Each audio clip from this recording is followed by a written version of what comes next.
ఉన్నందుకు నిజంగా గర్వపడుతున్నామని చెప్పి నేను ఈ సందర్భంగా తెలియజేస్తూ సెలవు తీసుకుంటాను.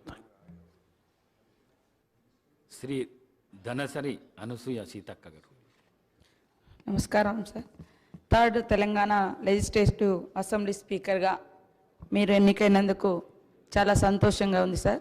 మీకు శుభాకాంక్షలను తెలియజేస్తూ మీ వ్యక్తిగత జీవితంలో కానీ రాజకీయ జీవితంలో కానీ ఎన్నో రకాల ఒడిదుడుకులను ఎదుర్కొని ఈ స్థాయికి రావడం మాలాంటి అణగారిన వర్గాల నుంచి వచ్చినటువంటి బిడ్డలకు మీ జీవితం కూడా ఆదర్శప్రాయం, స్ఫూర్తిదాయకం.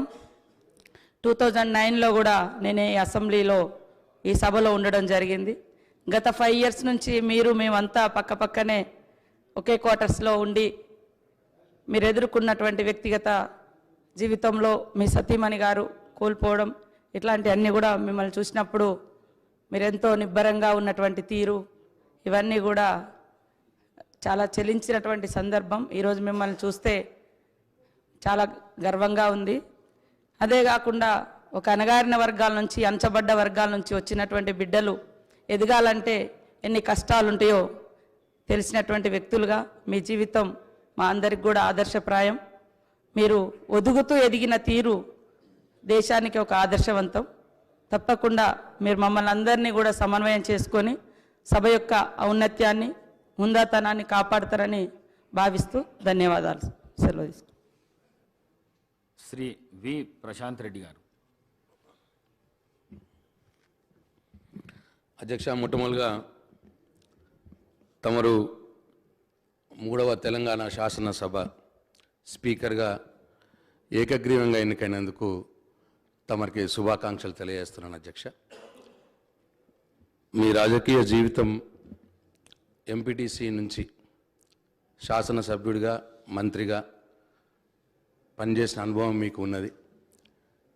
ఆ వివిధ వ్యవస్థల్లో అన్ని సభల్లో సమావేశాల్లో సభ్యుల యొక్క హక్కులు ఏ విధంగా కాపాడబడాలనో మీకు ఆ అనుభవం ద్వారా మీకు అన్నీ తెలుసు అని చెప్పి నేను భావిస్తా ఉన్నాను. అధ్యక్ష, మీరు మృదు స్వభావిగా అందరితో కలుపుగోలుతనంగా ఉంటారని చెప్పి ఒక పేరు ఉంది. మరి వాళ్ళ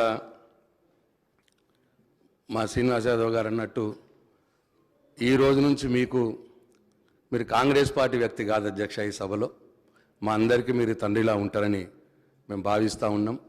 మా రెస్క్యూకు మీరే ఉంటారని చెప్పి కూడా మేము భావిస్తూ ఉన్నాం. ఎందుకంటే అధ్యక్ష, ప్రజాస్వామ్యం ప్రజ్వరిల్లాలంటే ప్రజా సమస్యలు ఈ సభలో ప్రస్తావించబడాలి, వాటి యొక్క పరిష్కారాలు కనుగొనబడాలి, ప్రజల కోసం సభ్యుల యొక్క గలం ఈ సభలో వినబడాలి.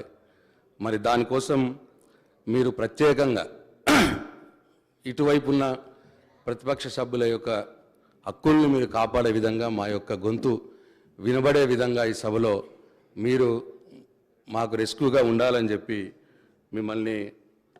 మేము ఆశిస్తూ ఉన్నాం. అధ్యక్ష, మేము పోయిన సభలో అంటే దానికోసం మాకే ఎక్కువ టైం ఇస్తారని చెప్పి కూడా ఆశిస్తూ ఉన్నాం. పోయిన సభలో మీకు ఎక్కువ టైం, అప్పుడున్న ప్రతిపక్షాలకు ఎక్కువ టైం ఇవ్వడానికి నేను ఎల్ఏ మినిస్టర్గా మా నాయకుడు ఆదేశాల మేరకు శాయశక్తుల ప్రయత్నం చేసినాం అధ్యక్ష. నిజంగానే కూడా ఇచ్చినాం అధ్యక్ష. అట్లా మీరు మాకు ఎక్కువ సమయం ఇచ్చి